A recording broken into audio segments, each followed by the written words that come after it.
right, welcome to Coffee and Cannabis. I'm your host, Dr. Beast, big leader of the East, and I have my co-host with me, Gretchen Gailey, hailing all the way from DC. Please give it up. Hello.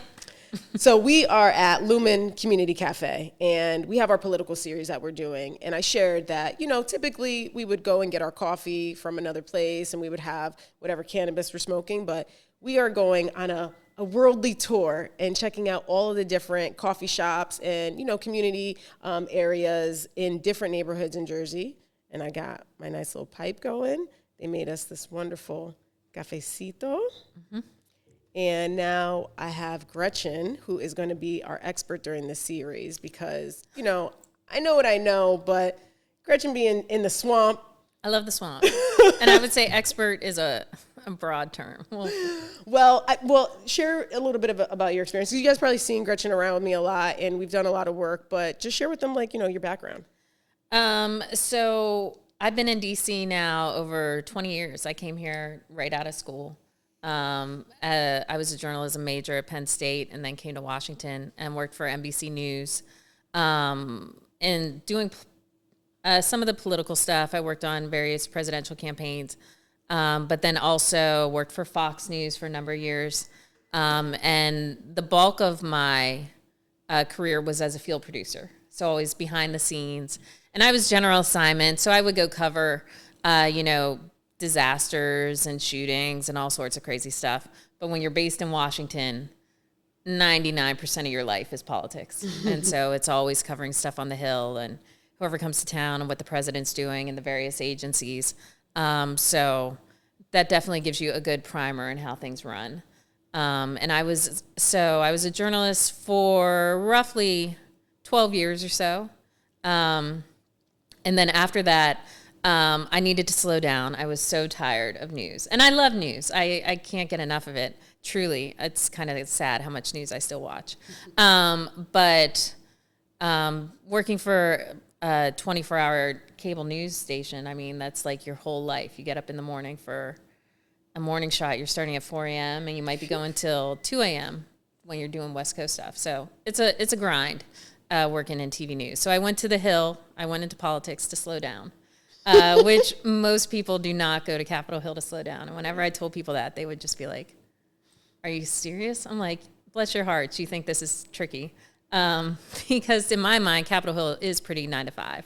And through my years working in the news, I got to know one congressman very well, Representative Bill Schuster. He's no longer in the House. He retired, I don't remember, I think 2018, I think he retired, but he was a Republican congressman from central Pennsylvania, and his main district contained Shanksville, where the fourth plane went down during 9/11, and that's how I got to know him, being in national news, covering him back and forth, and I did a brief stint in local news as a reporter, saw him again there, and just, build a rapport with him, and so finally, after a while, he was just like, hey, do you want to come work for me? And he said, I don't know if we can afford you. You're in TV. And little did he know that he was like doubling my salary when I went to the Hill. That's how bad TV pays. So I was happy to go to Capitol Hill and see how the sausage is made. But 2 years of that and slamming your head against the wall. And when I was on the Hill was like the height of the Tea Party. And like Ted Cruz was first coming on the scene and being a pain in the ass. And Boehner was Speaker of the House when I was there. Love Boehner. But just slamming my head against the wall every day, trying to get anything done. And Schuster, he was chairman of transportation, which is not a bad gig. People like bridges. They want their roads fixed. So people don't hate you nearly as much as in other offices. So it was fun working for him. But I decided I preferred the campaign side a lot more than the actual day-to-day of Capitol Hill. Went off into the private sector, as everyone does in Washington, and, started to do various things in communications. And I was doing ticket scalping legislation and genetically modified organism labeling standards. And bored out of my mind. I was like... Like compliance package and labeling? So being a comms person, I would do the PR side of it. So I was helping associations and different corporations understand how to message these things. Okay. So everything in Washington, regardless if you're a lobbyist or not, revolves around policy. So when the ticket scalping legislation would come up, it's like, all right, this is how you get interviewed for testimony, and this is how you prepare for that kind of thing. Here's press. We want to get around it. Let's write op-eds. I got to write a fun op-ed for Kid Rock. And I was like, am I allowed to swear in this op-ed? And they're like, no. And I'm like, all right. And then I have to try and make it sound like him. And he liked it. I think I said, like, something was trash. And he was like, all right, that's good. I'm like, all right, sweet. But so I did that for a while, but I was totally bored. And then I had some friends come along who were starting a cannabis data company. And they said they needed help on the communications and government affairs side of things. And I told them I knew nothing about cannabis. And they said, doesn't matter, no one else does either. Which was true back in 2014, especially in DC. No one knew anything. I feel like even now. Yeah, not much has changed. But I frankly love that they had the forethought to think about, all right, we need to know how to message this and try and get the point across to people. So it's like, all right. And I wanted a break, and I wanted to be an entrepreneur and be in a startup environment and, you know, set my hair on fire every day. And so I got into cannabis, and it was just a whole other world. It was nothing I was prepared for, frankly. I mean, for me, work-life balance was like, all right, I'm going to stop at 11 o'clock at night, and that's good. And it was just crazy. But so that's how I got into the cannabis space and was always trying to, the one thing I loved about us, we were New Frontier Data, for people who might be familiar, is that we did not take a position. We would tell the good, the bad, the ugly. And especially as a person who does not consume, has zero background at all in cannabis, and coming from the right side of the aisle, when I got into this space, people were like, I can't talk to you anymore. I can't associate with you, especially in DC. People are nutballs. What? Oh, yeah. They're like, this is going to end your career. What are you doing? Are you out of your mind? Serious? Yeah. Hello. I mean, look at Republicans. Yes. It was definitely a thing. Okay, I mean, I guess, you know, post-Trump, maybe. I mean, but you got to remember 10 years ago, it was just not a thing at all. I mean, even back then, Hill staffs didn't have a cannabis LA, someone that you go in and talk to about these sort of things. I mean, I come from the military, you know, so like I've been with Democrats and Republicans. We serve alongside each other. We have to have each other sick. So I guess I didn't realize that the dissent was so deep. Oh, yeah. I mean, reefer madness, rampant. It's still rampant in Washington, frankly. And there's, back then, I call it the cannabis closet. There were very few lawmakers who were out of the cannabis closet and willing to at least engage on the issue. Yeah. And so the fact that I was willing to like go into this and I'm like, I'm going to tell people what's going on. And I would go into Hill offices and they're like, why are you here? I'm like, I would like to speak to your cannabis person. And they're like, we don't have one. I'm like, do you have someone on healthcare? Do you have somebody, criminal justice, whoever?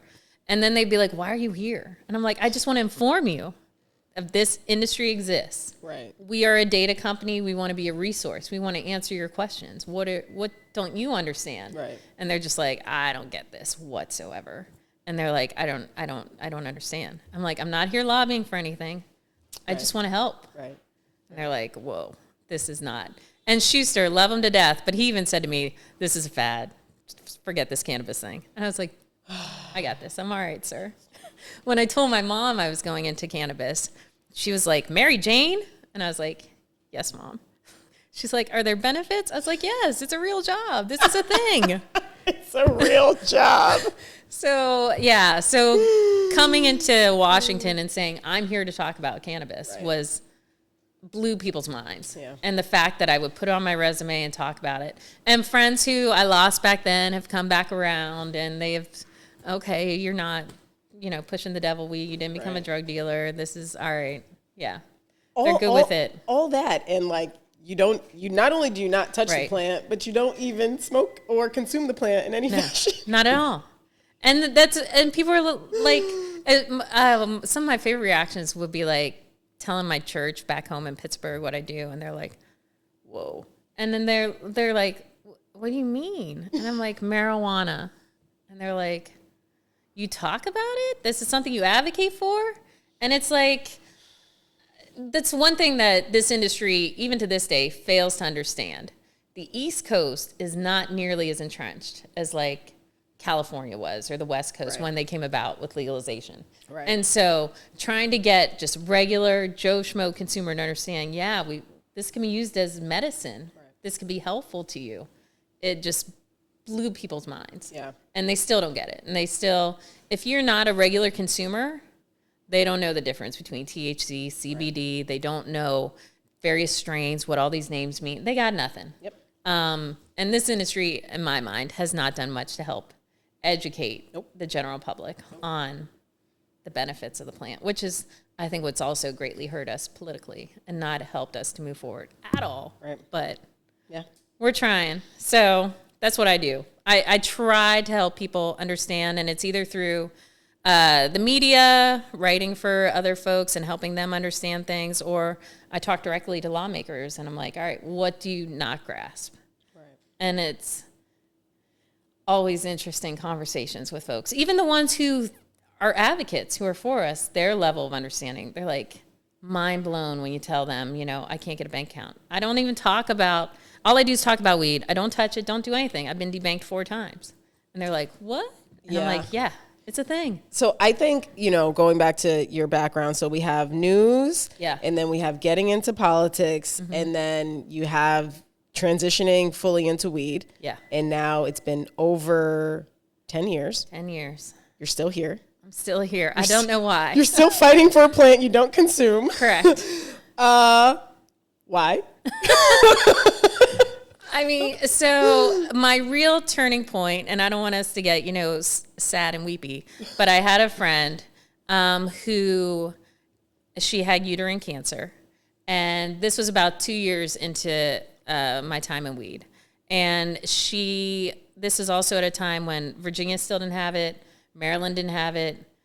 We just did not have access to legal cannabis. And so she was at a point where it was like, we're throwing anything at the wall. And so I actually have friends in cannabis who I could talk to, are very good people. Mara Gordon, love her to death.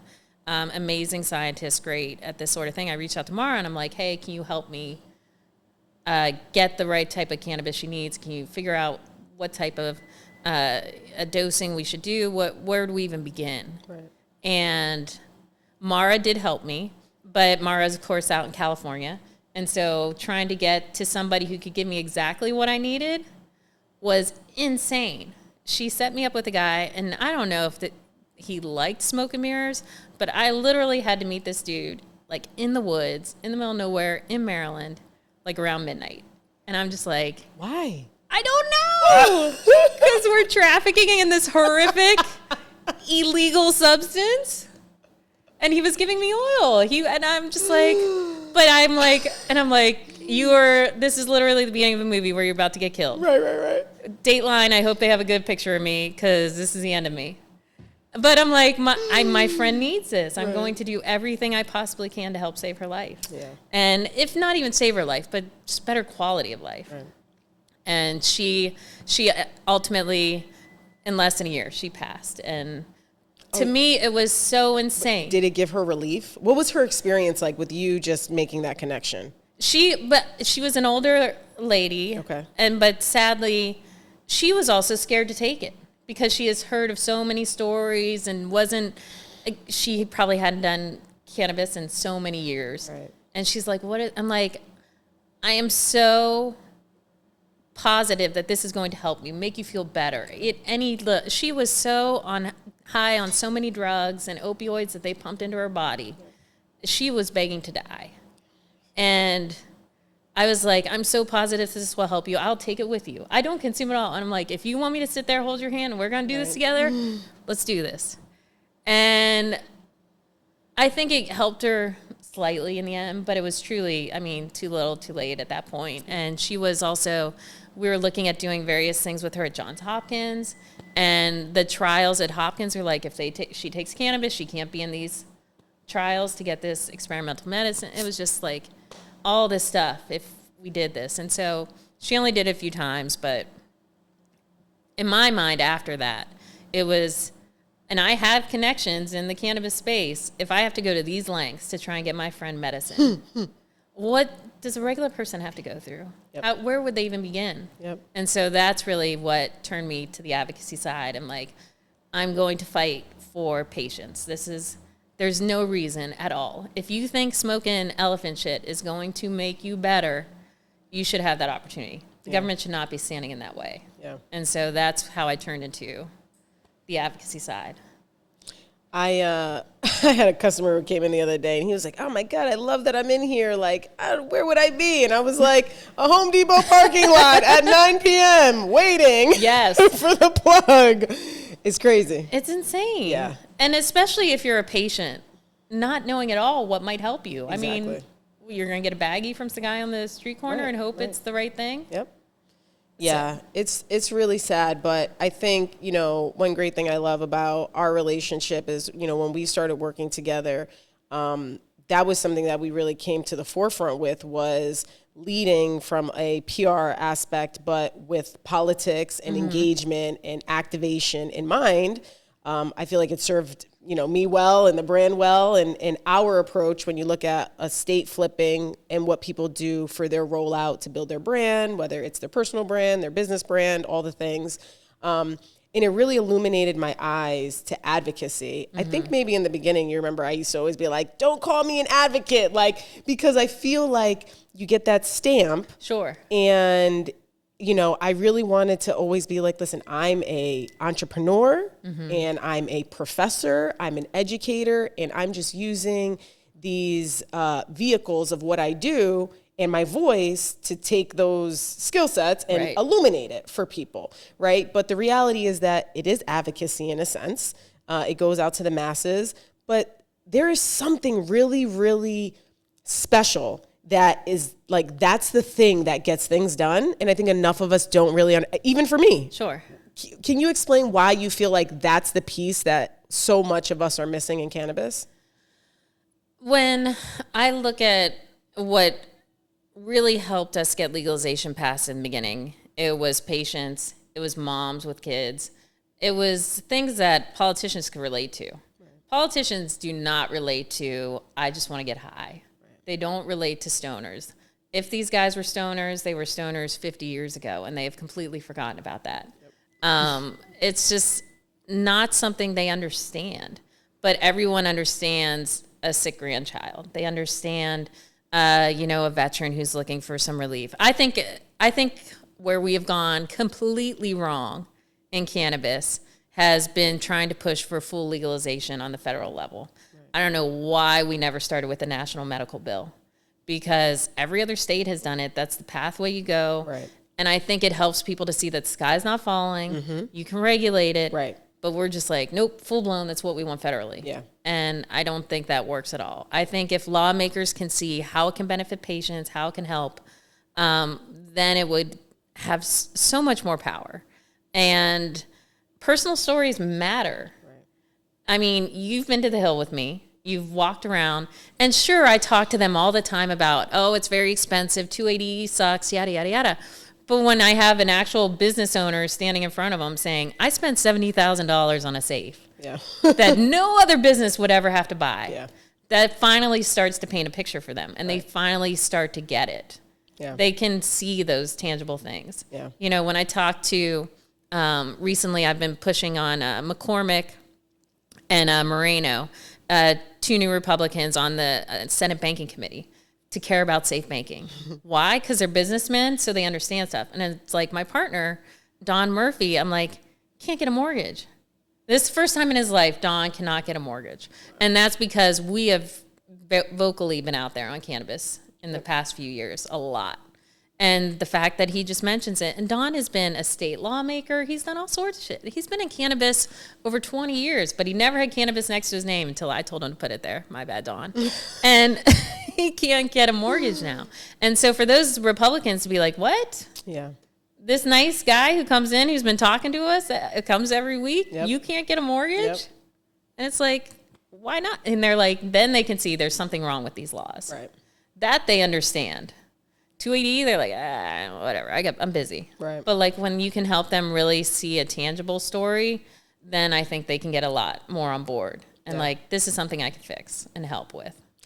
In the military, a lot of our warfare that was more progressive was winning hearts and minds, right? Like firing off weapons is not always the solution. Sometimes being able to connect with the community, talk to them, is really what brought people together. And I think what you're saying about like sharing the stories, and for me, I started as a patient first, right? And I agree with you. I think what it does is the rollout allows for people to digest it better, right? Their mind psychologically, they feel like they can sort of be more okay with knowing that it's for medicinal purposes than recreation, right? And there's also this whole conversation about medicinal and recreational, like if the plant is different when you go to the dispensary, right? Like in owning a dispensary, a lot of times, they flip from one side to it. Like it's not a different plant.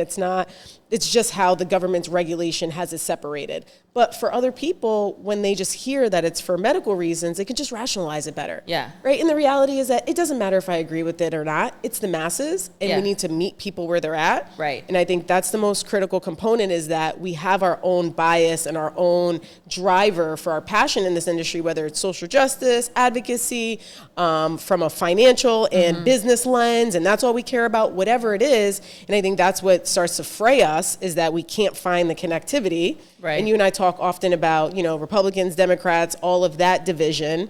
And that's really why, I wanted us to do this podcast, so that people can see how the divisiveness is not supporting. Yeah. And there was all these efforts before the election, right, during the lame duck session. There was all these things that people were trying to do to get cannabis through. And it's like, there was not a unified voice. No. And the reason why ATF, liquor, guns, all of them, right? They go there collectively. They have lobbyists, they have teams, and we don't do that in cannabis. You can't be down at the Hill fighting the good fight by yourself. Or lobby days once a year, Be right? shocked. We do. Like it's not we enough. are by ourselves quite often. It's not enough. It's not persuasive enough. No, right? not at all. And the old adage is change doesn't happen in Washington. Change has to come to Washington. Because Bars. These guys do not, I love them to death, love the swamp, but they do not have an original thought in their head. It has to come from the public demanding, this is what we want. Right. Cannabis is a hard bell to unring. You got the war on drugs, you got Nancy Reagan, these guys all love, just say no. I'll have lawmakers tell me, I can't get behind this just because I told my kid once, just say no. I can't flip-flop. And I'm like, dude, your kid's 40. Can we get beyond that? You're killing me. It's time to evolve and understand things. And then I run into other lawmakers. I have one lawmaker not too long ago yell at me. And he was like, y'all are a bunch of liars. And he was like, liars. And I'm like, all right. Are you serious? Oh, yeah. He was hyped. And I was just, and even his chief of staff was like, whoa, what's going on over here? And he was referring to the hemp space. And because they don't understand the science, they don't understand how things could work, didn't even fathom there could be a gray area. Right. They were all just waiting for the rope and, the big textile industry that was going to roll out from hemp. Right. And then this cannabinoid market showed up, and they're just like, whoa, that's not what we intended. And I'm like, I get that's not what you intended, but now it's time to be lawmakers and make some laws. How about we regulate it, guys? And they're like, no. We're just going to ban it again. Clearly, you've shown you guys can't be trusted. Throw the baby out with the bathwater. That's the current stance of what we're dealing with in Washington. So it's just, it's lunacy. And people, I will object to, you said that, folks don't come. People do show up once a while. But like, if you look at other industries, yes, pharma, alcohol, all those big guys, they're on the same page. But it doesn't mean that they still can't come out and advocate for a specific drug, or I want this provision. They do all that stuff too.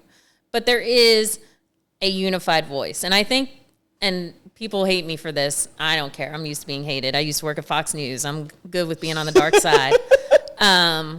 Hate that I think cannabis and hemp should go hand in hand to the Capitol. They're just like, no. And I'm not even getting into the whole synthetic side. I do not want to go there. Trust me. It's going to upset people. But we need to look at it as this is one plant, one set of rules. Regulate it the same way. Everybody gets tested. We want safe products. You're going to talk to many reputable businesses in the hemp space. They want the exact same thing. Right. I mean, everyone's like, oh, well, there's the gas station weed, the crap, blah, blah, blah, the bad actors. Yep. I'm like, yeah, let's get rid of them. Yeah. Let's try and regulate this and make this a good thing. And lawmakers do not know the difference between cannabis and hemp. They just don't. Sure, there might be a level in the farm bill, but they're just like, no, it's all bad. You all lied. It's all awful. And so until we can come to the table and say, this is how it should be regulated, this is how it should work, because the FDA doesn't want to touch it ever, even though they've been told by Congress, at least start working on CBD. And they're like, oh, I don't know about that. Nope, can't do that. Not our lane.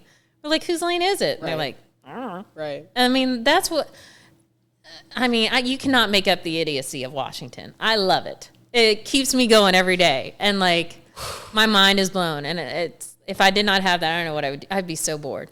But like, especially my boy Trump, he is, and I'm like, all right. Like people, this is my favorite thing about being in cannabis nowadays, is people say to me, all right, this is happening. What's coming next? I have no clue. Nothing. I don't think anybody knows. Constitution out the window. I'm like, if this were the real world, this would be the next step. This would happen. This would happen. Right. But we're living in fantasy land right now in DC. I think also Republicans are in a bad spot right now because of all of that, right? Because when we talk about the divisiveness and trying to reignite that unity, it's like a third party, well, I guess if you take independent out, has been created, right? It's like, are you a Republican or are you a Trumpster? And that is so crazy that we have created a whole nother way to delineate how we feel about people, right? And I think it's kind of unfair to have to be like, okay, you're a Republican. Like now I have to figure out what kind of Republican you are. I preface every conversation with like, when I start with, I'm a Republican, I didn't vote for Trump. And then people are like, oh, okay, now they're willing to engage with me. That's crazy. Yeah. And I have a brother, love him to death, MAGA all the way. Trump. And I'm just like, dude. Yeah. But what am I going to do? What are the Republicans going to do? We're screwed. Well, if it were up to me, but no one listens to me, they would grow a backbone. I think a lot of the early bending the knee to Trump came with the threat of Elon. Right. Because Elon was just going to primary them and they're going to throw up all this money against him. And so they were all like, well, that is politicians' biggest fear, is not getting reelected. That's what we need to be pushing on. But this industry is not smart enough to do that. So anyway, so they're all afraid of Elon. And so now that Elon has stepped aside, I'm hopeful that the Republicans will start to hear their voice a little more with the big, beautiful bill that's coming. I hope that John Thune in the Senate. Why you got to call it that? That's what it's called. It's a big, beautiful bill. We got to stop. We got to stop doing that. We got to stop doing What do you want to call it? Go ahead. I mean, it's just amazing. So the Senate has said they're going to completely rewrite this thing. They don't like what the House has sent over. Okay. Even some House members, good old Marjorie Taylor Greene, just admitted she didn't know some of the stuff that was in it. It's like, oh, shocker, you didn't read it? Thanks, Marjorie. Good job. So I'm hopeful there will be pushback. If there is pushback, I think we're going to be fighting over this bill for quite a while. I don't think anything else will get done in this country until they deal with this, but we'll see. That is my hope. Big, beautiful bill. Love the big, beautiful bill. It's just so fucking elementary. Like everything we're doing nowadays is elementary. This bill, it's big, it's beautiful. It's beautiful. It's a big, beautiful bill. It's gonna That's the name. Let's do it. Big, beautiful bill. Everyone loves alliteration. It works. Sometimes I feel like that's why there are some people in this nation that love him too. Like just the simplicity of things. Sure. People are sort of over the complication of things, right? Like, oh, why are you coming to the forefront with all that language? Like, just make it simple. Yeah. And he's just like, yeah, this bill, no big, problem. Beautiful, that's it. And people are like, yeah, that's it. He's the marketer in chief. He's not president in chief. He's marketer in chief, and that's what they love. Oh man, I think one of my greatest challenges is, I know you have your sentiment about the hemp, the cannabis.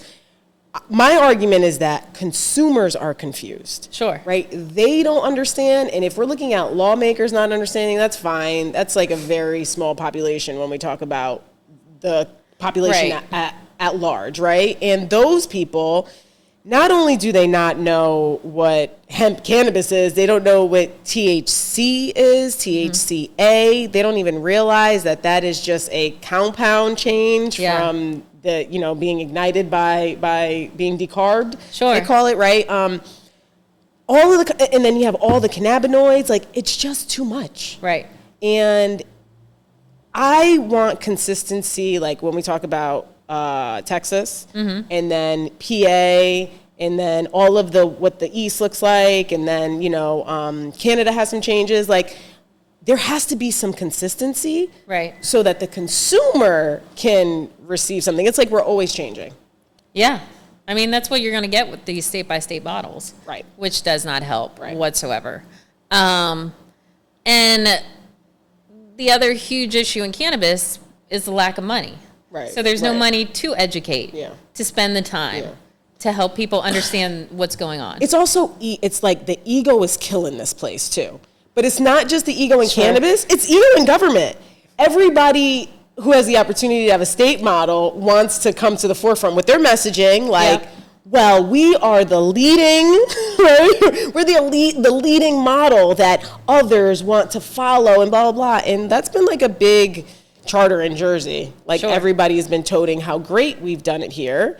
And then you talk to some operators and it's like, well, you're an operator. What do you think? There's some conversation that we need. Well, listen, I think when we talk about the rollout, no, not it. Not it. I think what is positive in this state is that our government listens to an extent. Okay. Right? And I think the advocacy part that you were referring to, that makes waves here. Right? In Jersey, if the people care, they will listen.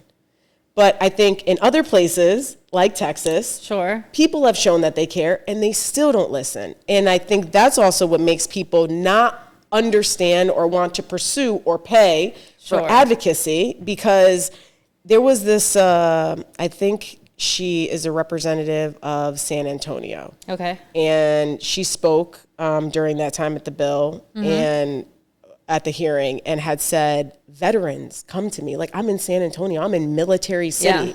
Like, they need this. And this is what we're doing. Like, we're going to hand this industry over to the illicit market, to the cartels, to whomever is, like going to benefit from this decision. Yeah. And people feel like Texas is so big. How do you, and this is what I mean about the inconsistency. Right. Like, in Jersey, maybe we matter, but in some places people feel like they don't. What do you say about that? So I would start with these states that you talk about. New Jersey, Texas, Pennsylvania. All three of them extremely different. Right. New Jersey, very democratic. Very East Coast, union-oriented. Texas, as red as can be, except for maybe Austin. Very conservative. Currently has a $24 billion state surplus. They don't need the devil weed money. They got plenty of money. They're rolling in it. That's crazy. They don't care. Pennsylvania, very purple state. You got Pittsburgh and Philly and red in between. I mean, it's just, so when you say that New Jersey listens to you, well, that's because you got a very democratic crowd being like, this is what we want. These people are going to show up to vote. But you go to Texas, there are plenty of guys in their 10-gallon, cowboy hats standing out there saying, this is devil weed. This is garbage. This is going to kill you. You have, moms out there saying their child died because it was laced with fentanyl or some bullshit. Right. And here's another huge issue, which I have a problem with in Texas. Nobody's pushing back. Right. There's not good enough rapid response in this industry. For years, Project Sam is just running rampant, and they are, sending talking points left and right to lawmakers, and they're just buying it hook, line, and sinker. Look at Glenn Youngkin and the bullshit he's pulling in Virginia. And I'm like, I swear it's like Project Sam's in the back of his office, like, this is how we're writing the speech. And he's like, okay, all right. Because there's nobody to push back in real time or to explain to them, this product that you're waving around, Dan Patrick, that's going to kill people, is legal under your teacup program. So it's bad when it's coming from the hemp industry, but it's fine. It won't hurt you at all if you buy it in our sad 3 dispensaries. 3 dispensaries in Texas. And then they talk about, this rapid expansion of the medical program. That's what we're going to do. How many? 9. And I'm unclear, and I'm pretty good at reading policy. I'm unclear if it's 9 more or 9 total that they're getting. Either way. How big is Texas? Dude. How long did you say it takes to drive through? I drove through it this past summer. Holy shit. It took me a day. Over a day. One day, just for Texas. A day, going through Texas. Yeah, that's not convenient at all. People are going to have to get on planes if they want to actually go buy the weed. I mean, everyone complains about having to drive a few hours to the dispensary. People in Texas are going to have to get on a plane if they want to go and get some weed. It's insane. And you got one state that you basically got to get on a plane and get your weed. Yeah. And then in Jersey, you can just go on any corner, cross the street from each other. I can get on a pogo stick and hit a dispensary. You could go on a whole dispensary crawl through this town and go maybe half a mile and hit 6 different dispensaries. I'm amazed. My goodness. It's awesome. There's plenty of parking at all these different dispensaries because there's nobody going to any of them. What is that one strip you took me down? What road is that? Tennessee Ave. Holy, I don't even know where to begin. I know. That's amazing. Yep. I don't know how those people stay in business. I don't know how a state sets up, and I don't know if it's the state's problem or, this is what I'm going to have fun with this summer, is you explaining Jersey to me, because it's, I don't know if it's the city set it up wrong, the state set it up wrong, the county, whoever, but it's beyond wrong. Well, it goes back to collaboration and talking, and, that didn't happen in the beginning, of course, so everyone's backtracking. And it's just so hard to undo in cannabis because it's also such a contentious space. Yeah. It's like the most kumbaya contention I've ever seen in my life. So, people will sue. They're like, no, you said yes to this license, and now they have lawsuits, and now you got cities. We're talking about Texas has a surplus. You got some of these cities, like Jersey City, is in a major deficit. Right. They don't have room for any error right now. So, I'm not sure, but I think this is going to be a fun summer. Yeah. Talking to different politicians. In our next episode, we actually are going to be speaking with one of our mayoral candidates. I'm looking forward to it. Yeah. So we're going to be bringing a lot to you. Obviously, going to be talking to both sides. And I did actually want to pull from there because you said this is a highly democratic state. Yeah. This is why this is going in this direction. Mm-hmm. What happens if we flip? Do you feel like now they're not going to care? You really think they're going to flip? I'm just saying, if you're saying that this is the reason why they care or at least listen to an extent, does that then mean whomever comes in as a Republican is not going to listen? I think a Republican may come with different ideas of how to legislate the program and may want to make some reforms or changes. But when you say that your state is operating in a deficit, I think they're also going to be looking to make cash however they can. Right. I know in Pennsylvania they've been pushing adult use forever. Why? The state needs the money. Right. They're running out of money. Right. The governor has made cannabis, and I don't know who's crunching his numbers, but a huge part of his budget. I think it's a little bit unbelievable what he thinks cannabis is going to make and bring in for the state. Right. But that's why a lot of states turn to it. And so I think if a state has to depend on the revenue from it, I think they will be, of course, more forgiving. Right. In a state like Texas, where they just don't need it, they don't care, no. And that's really the argument, right? It's a economic driver. Yeah. And if you can make a financial case, I feel like that's really how you get, the Republicans on board, because how else are we going to make money? And I don't know if New Jersey as a whole is in a deficit. Jersey City definitely is. Mm-hmm. But at the end of the day, Jersey also loves to be at the forefront. So we have tax credits for film right now, right? We're trying to bring AI to the forefront. We want to be the front runners of everything. So it's just so strange to me that we're not trying to bolster weed more. I'm like, this is proven data. This is proven numbers. This is not, we project that AI might do ... We project that film will do. You guys know what weed does. Right. And you know what it does in a actually very tight environment. What happens if you actually make a positive, growing environment for this industry? We would to the moon. And not to say that New Jersey is not at the forefront of cutting edge everything. But I think they're almost employing a throw spaghetti at the wall and see what sticks kind of methodology here. We'll see if you guys are going to be the new Hollywood or AI tech center. Right. It is kind of like throwing shit at the wall. Like, which one can we do best? And the thing is, if you're going to make a gamble, I feel like we're doing the best at weed. Why would you not You really lean think you're into doing that? the best at weed? I'm saying in terms of like, well, on the East Coast, Maryland's doing all right. they got some ways. They're a little bit behind. Yeah, They well, got some time to it took catch them a little up. while to catch up, but Yeah. at least they do have a governor that's on board, and Yeah. I think that is critical for any state. If your governor is not on board, you're going to be screwed. Yeah. For the longest time, Maryland did not have a governor backing the industry. Right.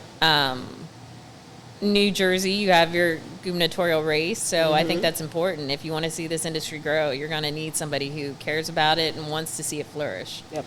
If they're okay with status quo, then nothing's going to happen.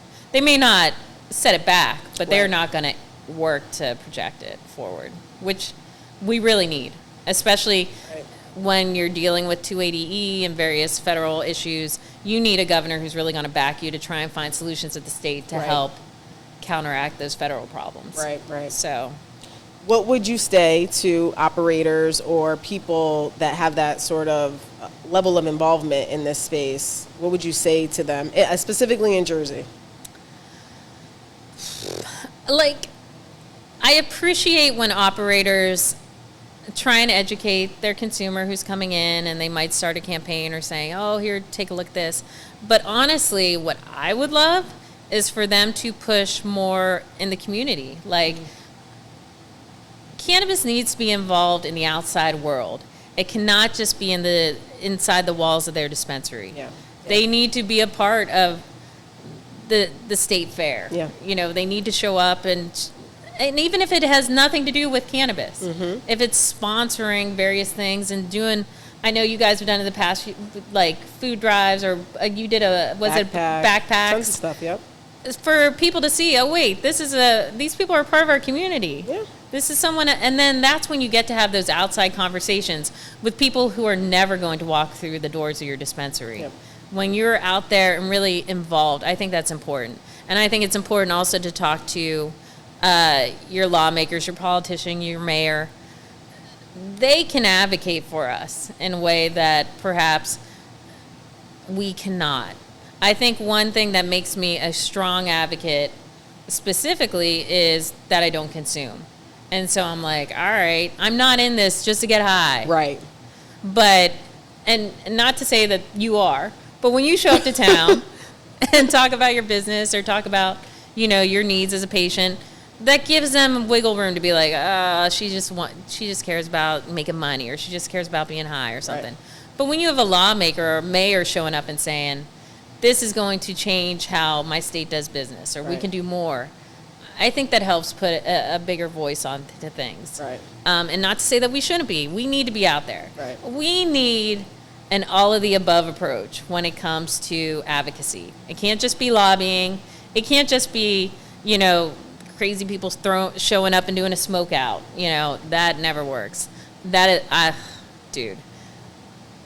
If you're ever going to protest, this is my plea to the industry. If you're going to show up and protest, save your consumption for later. I have been to so many events where everyone is kumbaya and chilling on the grass after 20 minutes. And I'm like, Where's the fight? I need some fire. I need y'all to be a little more engaged. And everyone's like, hey, and like in a peace circle. And I'm just like, oh my God, kill me now. Yeah. Well, listen, I will say, and I'll say it right to you guys, I definitely want to be high because I'm a veteran that absolutely needs this. And I do want to make money the same way that the state wants to make money. Yeah. When I make money, you make money. So I don't understand also why that's even bad narratives, right? Yeah. Like, it's like, oh, if you're not in this I love the plant, but this is a very, very difficult business. Right. That has constraints that no other business has had. And I feel like I hold the position right now, and it's been really frustrating for me, but, a lot of people know me from the wellness space. Yeah. And, know about my brand Sweat and things like that. And now they'll invite me to places. Hey, we have this LGBTQ event we'd love for you to show up at. We have this veteran event. We want to give you a table. A lot of times they just want me in the space, and they'll be like, we'd love for you to come represent Sweat. And then all of a sudden, as if there's a million people around or something happened, they'll be like, and you could also bring the other one too. What is it called? what the other side? Like, I'm like, nothing changed. Why did your tone change, right? And I've gotten to the place where I'm just like, sadly, I'm not going. Like, I'm not bringing either of them, because why are you treating them differently? They're both wellness businesses. They're both something that help me, other veterans, other people, other community members. And I don't understand, it's very frustrating for me. So for now, I just feel like if you're not taking all of me, I'm not going. And I know it's very principled, but it has to be normal. Like, you can't, when they're like, oh, we want to go to events, farmers markets, stuff like that, and then everyone is fearful because if they're registered, like as nonprofits, they're getting federal funding, everyone just feels like if I put any association with this plant, there's going to be some backlash on me. And I just feel like the only way we break through to that is people being resistant and saying, listen, this is just another business in the community. I hear you. I get what you're saying. However, I think there are times when this industry, specifically coming to politics, is too sensitive, where they're just like, oh, but he said this, he doesn't like that, I can't have all of this, I'm not coming anymore. Right. The hell with it. Right. Well, trust me, no one else is showing up on your behalf. Right. So when people step away, that's it. Yeah. We have no hope. Right. So put your big panties on, suck it up, buttercup. This guy is not going to like 90% of what you say. Right. But perhaps this one part gets through. And I know everyone hates piecemeal legislation, but like, come back to the big, beautiful bill. Yay. What they're going to be able to defeat this on is so many Republicans are going to be like, I don't like this piece, or I don't like that piece. Right. That's why I hate a huge bill. Yeah. I like them precise. Yeah. I'm like, this is what this is going to do. This is what safe banking can do. This is what, States Act, Prepares Act can do. You want a nice, easy peasy bill. So yes or no? Are you for us or are you against us? Right. Nope. All right. Well, then this is who I have to convince and work on. Yep. But when it's massive, everyone has something to hide behind. Right. And like you said, you don't see what's wrong with your narrative of being a patient, being a veteran, being an entrepreneur. I get that. But dude, these guys in Washington will hide behind the thinnest blade of grass if they think it's going to save their asses. I mean, we just got, like I mentioned, the one guy who yelled at me. Trust me, nobody likes me. The industry doesn't like me. Lawmakers don't like me. Nobody wants to fight for policy. It's just not a thing. Right. People hate it. Right. But it has to be done. We have to show up if we want to see the change. Yeah. Regardless of whatever they think of us. Yeah. Trust me, they think I'm insane. Yeah. Well. And we're like, here comes the cannabis lady again. I go where I'm celebrated, not tolerated. So I feel like I've already done my service to this nation, and now I am here doing this. So we appreciate, thank you for your service. All my things that are my give back. So when they ask me if I want to bring the other side, no, I fucking don't. Well, I go where I'm tolerated, and I go where I'm not welcome, because I will do anything and everything to get this passed. I don't give. What's the worst you're gonna do to me? Yeah. Debank me a fifth time, knock yourselves out. I mean, I got it. Oh man, let's not go into the banking struggles. Listen, I cannot wait for us to have our sit downs. Yes. So we have a little bit of a lineup, but we have some space. So if there are any, politicians who are, it doesn't even have to be New Jersey. We can talk about some other things that are happening, So if you want to come up and chat with Gretchen and I, we'd love to be able to bring your thoughts to the community. And I'm looking forward to getting you down into DC for some talks. Yeah, listen, I'll go down there and fight. That one I'll fight the good fight for you. Because, listen, what do you, like you said, what are you going to do to me? What are you going to do? I don't care. Bring it. I mean, Trump will deport me, I don't know, back to wherever. I'll be like, I'm from Pittsburgh. And I'll be like, doesn't matter. You're going to Sudan now or something. Yeah, fine. I'm going to Puerto Rico with the toilet paper, paper towels. The paper towels, yeah. All right, well. That's such a mess. Until next time, please make sure that you tune in. Every other Monday at 11 a.m., we will have a new episode with whomever we are sitting with in the political sphere. And make sure that you check out Lumen Community Cafe. They allowed us their space tonight. They are in Union, right on the border of Maplewood. So please come and support. It is women owned. It's a beautiful collective of women that have brought this place together. And that's what we want to do in Jersey and beyond, is just be able to highlight other small businesses related to, obviously, coffee. And we will keep bringing the fire about cannabis all summer long. Me and my co-host, Gretchen Gailey. See you next time.